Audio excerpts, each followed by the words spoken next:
Bonjour. Ok. Qui êtes-vous? Qu'est-ce que vous faites chez moi? Je suis Raito, le fantôme de la gentillesse et de la bienveillance. Oui, en même temps, avec le côté transparent, ça laisse un petit indice, hein. Et donc, pas peur?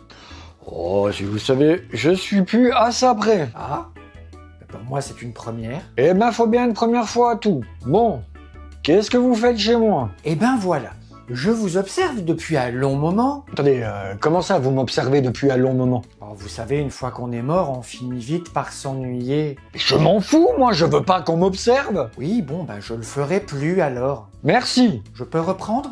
je vous en prie. Comme je le disais, je vous observe depuis un long moment, et comme je trouve que vous avez du talent, je me suis dit que j'allais venir vous proposer 5 films de J-Horror qui pourraient plaire à vos abonnés, mais avant ça, petite remise en contexte. La J-Horror est un terme désignant la littérature et le cinéma d'horreur du Japon. Elle se distingue par ses thématiques et son traitement unique par rapport à l'Occident. Elle est plus axée sur l'horreur psychologique et la création de tensions. Ce genre traite de fantômes, de poltergeist, de possession et de chamanisme. Eh ben, merci, c'est gentil et très sympa, cette petite explication de ce genre, mais pourquoi moi?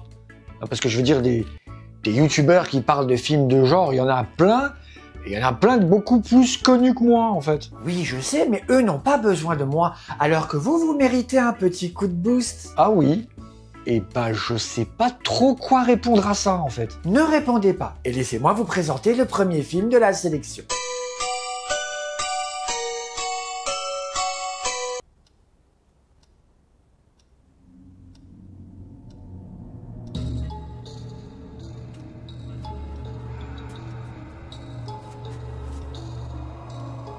Je l'avais éteint pourtant. Une étudiante voit ses amis mourir sauvagement après que ces derniers aient reçu quelques jours auparavant un message sur leur téléphone mobile où ils s'entendent mourir. Le jour arrive où la jeune femme reçoit également ce type d'appel. La mort en ligne est un film japonais sorti en 2004 et réalisé par Takashi Miike. Un réalisateur très prolifique qui... Oui, je sais, là, vous m'apprenez pas grand-chose, vu que j'ai déjà parlé de lui dans ma vidéo sur les films de Yakuza. C'est un de mes réalisateurs préférés, que le type sort 5 projets par an et qu'on lui doit des films comme la trilogie Dead or Alive, Ichi the Killer, Visitor Q ou encore Audition. D'ailleurs, ça m'étonne que ce soit pas de celui-là que vous ayez parlé en fait. Oui, c'est vrai, mais Audition n'est pas un film de fantôme, alors que La mort en ligne, oui. Oui, c'est pas faux. Le début du film fait très teen movie, mais par la suite, il se dirige vers une ambiance plutôt réservée aux slashers américains, avec tout ce que ça implique de réactions crétines et d'encéphalogrammes plats, avant de tourner doucement, mais sûrement vers l'horreur typiquement japonaise, où toute la panoplie de filles mortes à longs cheveux et d'endroits glauques. Ouf, on a évité la catastrophe. Encore plus étonnant de la part de Miike, la dimension horrifique n'est ni vraiment effrayante, ni follement dégueulasse, ni complètement abracadabrante dans sa première heure de film un poil mollassonne. Oui, alors dit comme ça, on dirait vraiment du déjà vu. Attendez, le meilleur vient après. Le film offre malgré tout une deuxième partie parfaitement maîtrisée, notamment une longue et impressionnante séquence dans un hôpital désaffecté, au cours de laquelle le réalisateur maintient un niveau de tension très élevé pour le plus grand bonheur de nos nerfs mis à rude épreuve. Pas le meilleur de Miike, mais un film très intéressant qui reste dans la droite lignée des films d'horreur japonais de cette époque. Oui, bon, effectivement, ce film de Miike est intéressant, mais bon, j'espère que le prochain, vous allez quand même relever le niveau. Effectivement, mon cher, on va passer à la vitesse supérieure.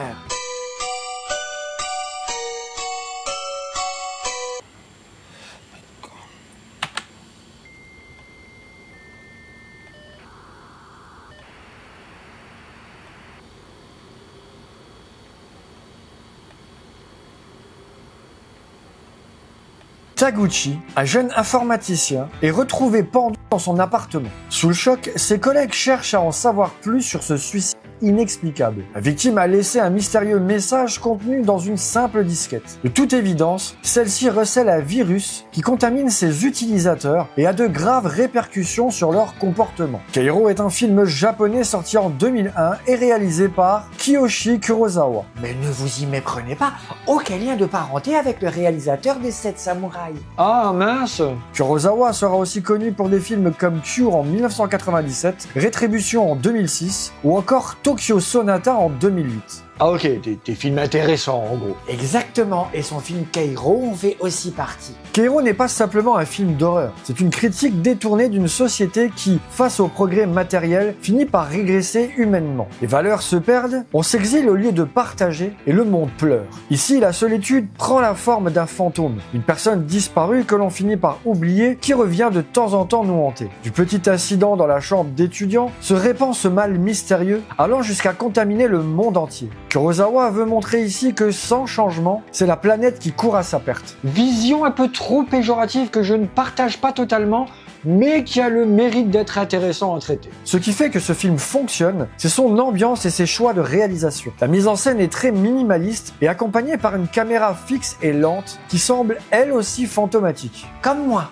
On observe également bon nombre de plans qui sont en fait de véritables mises en abîme. On l'on voit des pièces à vivre banales via des écrans devenir des micros-enfers. On y découvre des gens amorphes qui semblent avoir perdu toute raison de vivre, plus un travail mixage sonore très bon pour faire ressentir la peur. Tout le principe d'un bon film d'horreur. Effectivement. Après, vu le rythme du film, ça risque de pas plaire à tout le monde. Malgré que le film prend peut-être un peu trop son temps, il reste très bon pour sa critique sociétale. Un mélange de drame et de film horrifique, maîtrisé, Keiro divisera peut-être par ses choix, mais il mérite au moins le coup d'œil pour son originalité et ses scènes mélancoliquement sombres. Ouais, pas mal, on commence à toucher au classique. Eh oui, et maintenant mon cher ami, si on allait rendre visite à Toshio Saeki.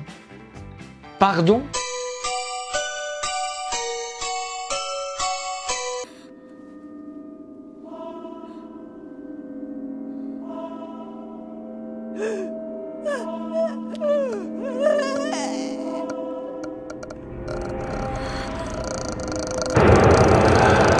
Rika, une assistante sociale débutante, est assignée auprès d'une vieille femme qui vit recluse au cœur d'un quartier résidentiel. Mutique et rarement visitée par sa famille, la vieille femme semble terrorisée. Rika ne tarde pas à percevoir des présences surnaturelles, une femme spectre et un petit garçon qui hantent les lieux comme s'ils leur appartenaient. Ju-On The Grudge est un film japonais sorti en 2003 et réalisé par Takeshi Shimizu, un réalisateur principalement connu pour la saga Ju-On et qui ira jusqu'à réaliser des remakes américains de ses films.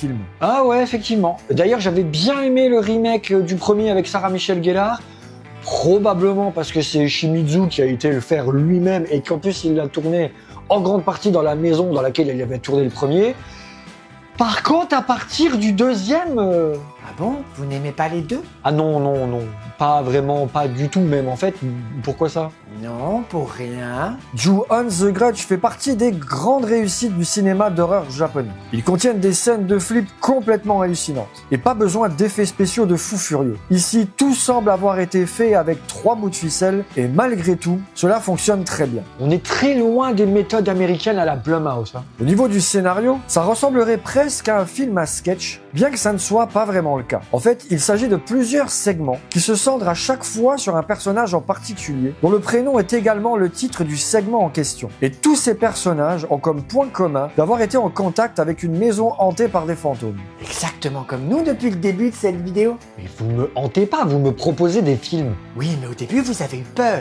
Ouais, alors là, je pense que vous me confondez avec un autre. Ah oui, peut-être. Les apparitions fantomatiques de Keiko et Toshio, bien que rares et distillées tout au long du film, sont toujours hyper marquants. Que ça soit par leur esthétique, l'imagerie invoquée ou les sons iconiques qui les accompagnent, toutes ces petites touches apportées à leur apparence, à leurs apparitions, à leurs auras, sont très bien gérées et participent à les rendre plus que mémorables. Leur présence est si menaçante qu'elle semble imprégner chaque scène, même lorsqu'ils ne sont pas visibles à l'écran. En conclusion, Ju-On The Grudge est un film qui réussit à exploiter la peur de l'invisible et de l'inéluctable avec maîtrise. et efficacité. Combinant une narration déroutante, une mise en scène ultra précise et une utilisation minimale mais percutante de ces fantômes pour créer une expérience vraiment cool. Je confirme, c'est cool. C'est vraiment le genre de film qui pourrait faire flipper ma chérie. Content de vous l'entendre dire.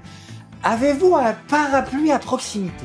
Oui, est-ce que je dois m'inquiéter? Vous en aurez besoin pour la suite. Je suis vraiment pas rassuré.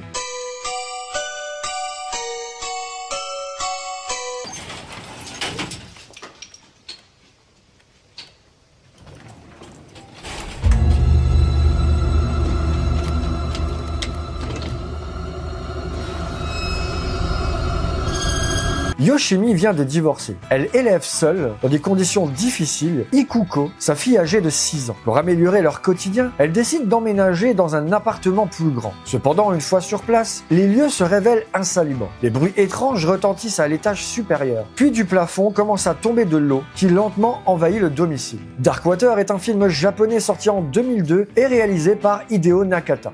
Et on va s'arrêter là avec lui pour l'instant, puisqu'on va y revenir un peu plus tard. Darkwater ne souffre absolument pas de son âge, car il a le bon goût de proposer une réflexion sociale suffisamment étoffée pour qu'elle suffise d'elle-même à provoquer l'angoisse et l'oppression. Le fait de voir le film en tant que parent joue un effet sur l'affiliation émotionnelle à cette mère en cours de divorce et qui se confronte à la violence sourde de la société nippone, tout en jugement faussement policé. Le déménagement dans l'immeuble décrépit au bout du chemin, peuplé de quelques vieillards, donne tout son sens à ce rejet. Le spectre n'apparaît presque que comme l'emmerdement de trop, avec sa manie de déclencher des dégâts des eaux. Oui, effectivement, quand on analyse le film, on se rend compte qu'il est bien plus profond que ce qu'on pourrait croire. L'angoisse générée par l'intrusion du fantastique est donc un prolongement du drame familial, amplifiant l'écho des abondants maternels traumatiques qui frappent ces différentes générations de personnages. Pour autant, Nakata maîtrise bien cet aspect du film et parvient à persécuter son héroïne comme son spectateur avec un simple cartable rouge.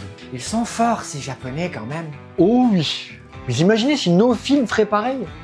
Ça serait surréaliste. Le film possède aussi de jolies idées de mise en scène, avec notamment un bel emploi de l'eau. Les ponts thématiques peuvent ainsi être faits avec des éléments déjà présents dans ses précédents films. Enfin, les acteurs servent bien le script. On évite le syndrome endive trop fréquemment dans les films d'horreur actuels. Bref, Darkwater est un incontournable du cinéma d'horreur japonais. Un très beau mélodrame doublé d'un film d'horreur efficace à la tension très prenante. Un film que je recommande amplement. Ouais, et même si je l'aime beaucoup, c'est pas mon préféré de Nakata. Il y en a un autre que j'aime beaucoup plus. Je sais et on va en parler tout de suite. Mais juste avant ça, si cette vidéo vous a plu, vous pouvez la liker, la partager et vous abonner. C'est très important pour le référencement. Et si vous voulez soutenir financièrement la chaîne, vous avez le bouton rejoindre et le Tipeee. Et maintenant, mon cher ami, ça vous dit qu'on aille retrouver Sadako? Oh, je n'attendais que ça.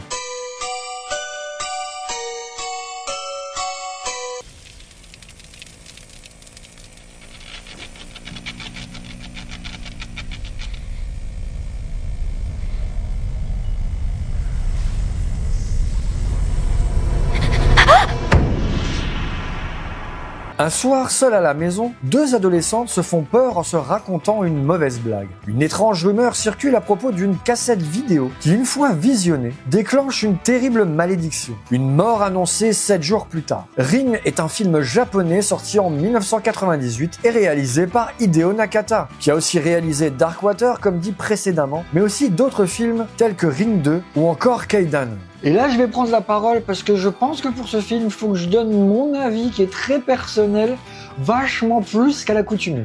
Je vous en prie. Je ne peux vous cacher que Ring a une place toute particulière dans mon cœur, au point de m'en être tatoué le titre en japonais. Ça représente toute une période, et surtout le point de départ de tout mon amour pour le cinéma asiatique. Et même après toutes ces années, je trouve que le film est toujours aussi bon et efficace. Son ambiance est toujours aussi pesante et jouissive. Un classique de la J-horror, voire même de l'horreur en général. Foncez si ce n'est pas déjà fait. Bon, merci pour cette visite. Finalement, ça m'a fait plaisir de parler de films d'horreur avec vous. Mais avec plaisir. Et maintenant que mon œuvre est achevée, je vais retourner auprès des miens. Au revoir.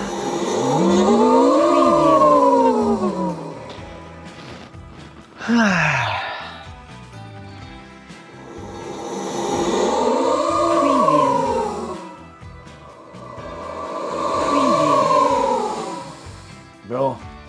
maintenant que l'autre connard il est parti, on va pouvoir passer aux choses sérieuses. Alors ça par contre, je pense que ça va très vite me saouler.